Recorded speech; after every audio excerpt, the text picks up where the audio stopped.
오늘 성경 말씀은 히브리서 9장 1절에서 14절입니다. 히브리서 9장에는 피라는 말이 자주 나오고 있습니다. 18절에 피가 나옵니다. 19절, 20절에 언약의 피가 나옵니다. 21절, 22절에서도 피라는 말이 나옵니다. 25절에도 피라는 말이 나옵니다.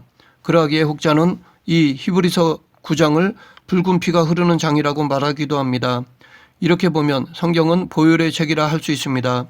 구원의 중심에는 보혈의 강이 흐르고 있습니다. 특별히 히브리서는 예수 그리스도의 피에 대한 이야기를 하고 있습니다. 신앙의 핵심은 하나님께 더 가까이 나아가는 것입니다. 신앙의 행위인 기도, 봉사, 전도, 말씀, 헌금, 구제, 선교 등으로 말할 수 있는데 이 모든 것들을 한마디로 말하면 하나님께 좀 더 가까이 나아가기 위한 방법이며 도구라고 할 수 있습니다. 우리는 하나님의 뜻에 맞는 일, 하나님이 기뻐하시는 일을 함으로써 하나님께 가까이 갈 수 있습니다. 즉 순종을 통해 하나님께 더 가까이 갈 수 있습니다. 그런데 문제는 왜 그처럼 많은 사람들이 하나님께 가까이 가려고 믿음을 가지려고 하는데도 하나님께 가까이 가지 못하느냐라는 것입니다. 많은 사람들이 하나님을 찾고 진리를 찾지만 결국 거기에는 도달하지 못합니다. 그 이유가 무엇일까요? 한마디로 말하면 하나님은 거룩하시고 인간은 죄인이기 때문입니다. 거룩과 죄라고 하는 상극적인 두 속성은 본질적으로 만날 수 없기 때문에 이런 문제가 생기는 것입니다. 그러면 하나님 없이 인간이 살 수 있을까요? 절대로 살 수 없습니다. 이것은 마치 물고기가 물을 떠나 살 수 없듯이 인간은 하나님을 떠나 살 수 없습니다. 물론 이 세상에는 하나님을 믿지 않는 사람들이 있습니다. 그들은 하나님 없이도 잘 살아간다고 말합니다. 그러나 정작 하나님은 그들에게도 비를 내려주시고 공기를 주시고 먹을 것을 허락해 주시기 때문에 그들이 살아가는 것입니다. 하지만 그들은 이것을 인정하지 않기 때문에 하나님 없이도 잘 살아간다고 말하는 것입니다. 이런 사람들의 육은 하나님의 일반 은혜로 살아가지만 영은 죽어있는 상태입니다. 이들에게는 하나님의 특별 은혜가 필요합니다. 인간은 하나님이 지으셨기에 창조자이신 하나님이 절대적으로 필요합니다. 인간은 하나님으로부터 지음받았기에 하나님 없이는 기쁨도 행복도 평안도 가질 수 없습니다. 하나님 없는 인간은 궁극적으로 영혼에 대한 해답을 찾을 수 없습니다. 하나님만이 인간 문제에 대한 궁극적인 해답입니다. 그러하기에 죄 때문에 절망하는 인간에게 구약은 하나님께 가까이 나아가는 방법을 하나 주셨습니다. 그것이 율법입니다. 율법은 하나님의 법입니다. 하나님의 말씀입니다. 율법을 지키면 하나님께로 갈 수 있도록 길을 만들어 주셨습니다. 하지만 비록 이 율법이 완전한 것이고 하나님께 나아가는 길이지만 죄인인 인간은 그 율법을 온전히 지킬 수가 없습니다. 그래서 율법이 완전하고 의로울수록 인간은 절망하게 됩니다. 인간이 율법을 지키려고 하면 할수록 더 절망하게 됩니다. 한 예로 내가 싫어하는 사람을 안 볼 때는 앞으로 사랑해야지 라고 마음먹다가도 막상 그 사람의 얼굴을 보면 사랑할 수가 없습니다. 또한 우리는 선을 행하는 것이 옳은 줄 압니다. 그런데 선을 행하려 하면 할수록 선은 행하지 않고 내가 원하지 않는 악이 자꾸 나옵니다. 한 예로 화를 안 내겠다고 굳게 마음먹어도 순간에 화를 참지 못합니다. 이것에 대해 사도 바울도 나의 행하는 것을 내가 알지 못하노니 곧 원하는 이것은 행하지 아니하고 도리어 미워하는 그것을 함이라. 만일 내가 원치 아니하는 그것을 하면 내가 이로 율법에 선한 것을 시인하노니 이제는 이것을 행하는 자가 내가 아니요 내 속에 거하는 죄니라 라고 하였습니다. 사도 바울은 한 걸음 더 나아가 오라 나는 공고한 사람이로다. 이 사망의 몸에서 누가 나를 건져내랴 라고 하였습니다. 교회를 다니고 예수님을 믿으면서도 양면성을 지니고 있는 것이 우리들입니다. 그러면 우리는 어떻게 해야 할까요? 하나님은 우리의 이러한 절망을 아십니다. 하나님은 인간의 부족함을 아십니다.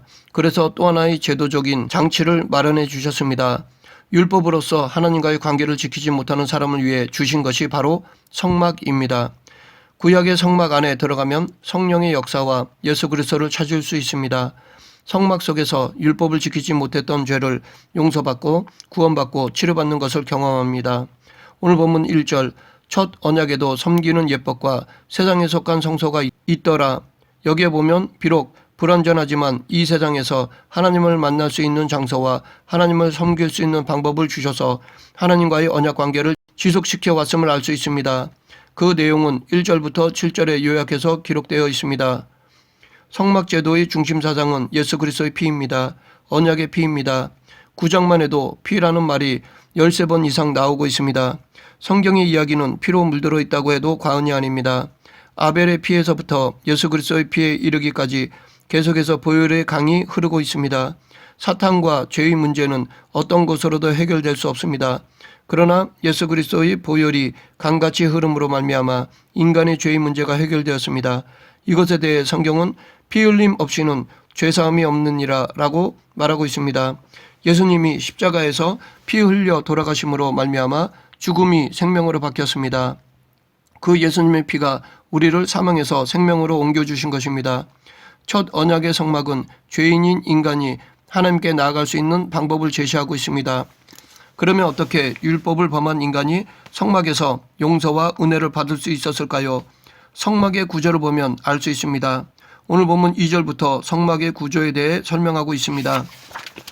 장막이라는 것이 있는데 이 장막은 가로가 50m, 세로가 25m입니다. 동쪽에 출입구가 하나 있는데 출입구의 넓이는 10m입니다. 그 문은 흰색, 청색, 자색, 홍색에 꼬아놓은 실로 만들어졌습니다. 장막 안에 들어가려면 반드시 그 문을 통과해야 합니다. 예수 그리스도의 문인 것입니다.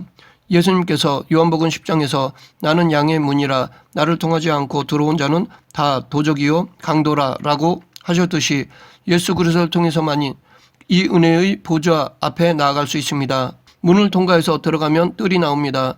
이 문까지는 이스라엘 백성들이 들어갈 수 있었지만 장막 뜰 안에는 이스라엘 백성들 중에서도 제사장과 레위인들만이 들어갈 수 있었습니다. 뜰에는 중요한 두 가지가 있는데 하나는 노소로 만든 번제단과 다른 하나는 손을 씻는 물두멍입니다. 번제단은 모든 짐승을 잡아 불에 태운 다음 그것을 완전히 연소시키는 제사를 드리는 곳입니다. 피는 뿌려지지만 고기는 전부 번제로 태워버립니다. 이 번제단과 물두멍을 지나면 성소가 나옵니다. 성소는 15m, 5m 규모의 천막입니다. 이 천막의 3분의 2 부분이 성소이고 3분의 1 부분이 지성소입니다. 2절 예비한 첫 장막이 있고 그 안에 등잔대와 상과 진설병이 있으니 이는 성소라 일컫고 성소 안에는 세 가지가 있습니다. 먼저 등대가 있는데 정금으로 만들었으며 남쪽을 향하고 있고 순수한 올리브유로 이 등대를 켭니다. 이는 예수 그리스도께서 비치신 것을 상징합니다. 다음으로 상이 있습니다. 가로 1m, 세로 50cm, 높이 75cm로 된 상으로서 이 위에 12개의 떡을 놓습니다. 마지막은 진설병입니다. 이 떡은 안식일마다 새 것으로 바꿔 놓았습니다. 묵은 것은 제사장이 먹도록 되어 있는데 제사장들은 성소에 매일 저녁 들어가서 등대에 불을 밝히고 아침에는 끄는 일을 하였습니다. 이것은 예수 그리스도가 생명의 떡임을 상징하는 것입니다. 그 다음에 중간 휘장이 있습니다. 이 휘장은 청색, 자색, 홍색, 흰색으로 되어 있습니다. 그 다음에 비로소 지성소가 있습니다. 이 지성소는 이 세상에서 가장 두렵고 아름다운 장소입니다. 조그만한 공간이지만 가장 거룩한 곳이 바로 이 지성소입니다. 왜냐하면 하나님이 거하시는 곳이기 때문입니다. 단순한 경외감이 느껴지는 곳이 아니라 하나님의 엄청난 현존이 느껴지는 곳입니다.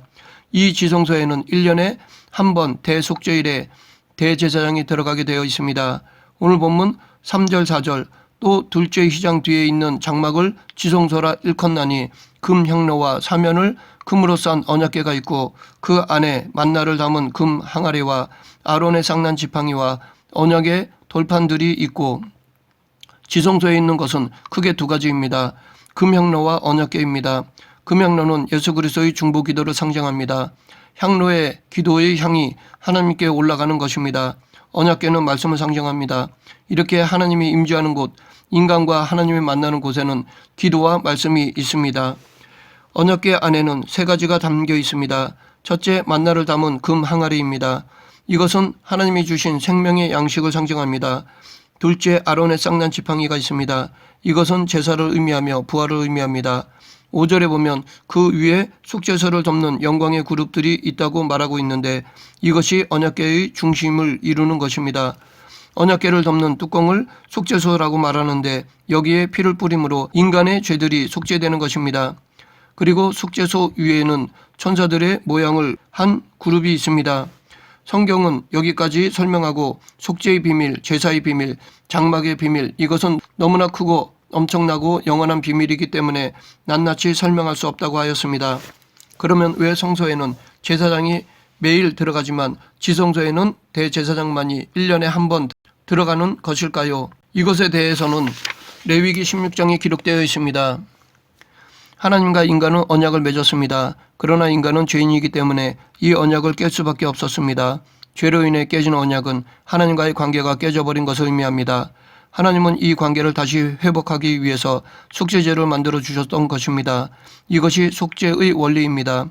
그로 인해 매일 드리는 속죄제사로 내가 알고 짓는 죄는 속죄할 수 있게 되었습니다.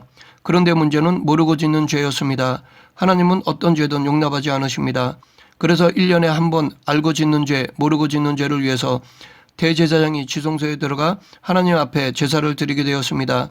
바로 이 날이 대속죄일입니다. 이 대속죄일에 대제사장은 준비된 옷을 입은 후에 지성소에 들어갑니다. 들어가는 방법은 평일처럼 아침에 향을 피우고 제사를 드립니다. 7개의 등잔에다 심지를 답니다.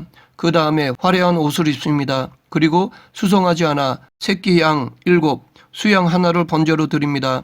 그 다음 옷을 벗고 몸을 깨끗이 씻은 다음 세마포 옷으로 다시 갈아입습니다. 그리고 대제사장이 자기 돈으로 산 수소 한 마리의 머리에 손을 얹고 자기 죄와 가족의 죄를 고백합니다. 그리고 잠시 수소를 제단에 남겨놓고 2마리의 염소를 끌고 옵니다.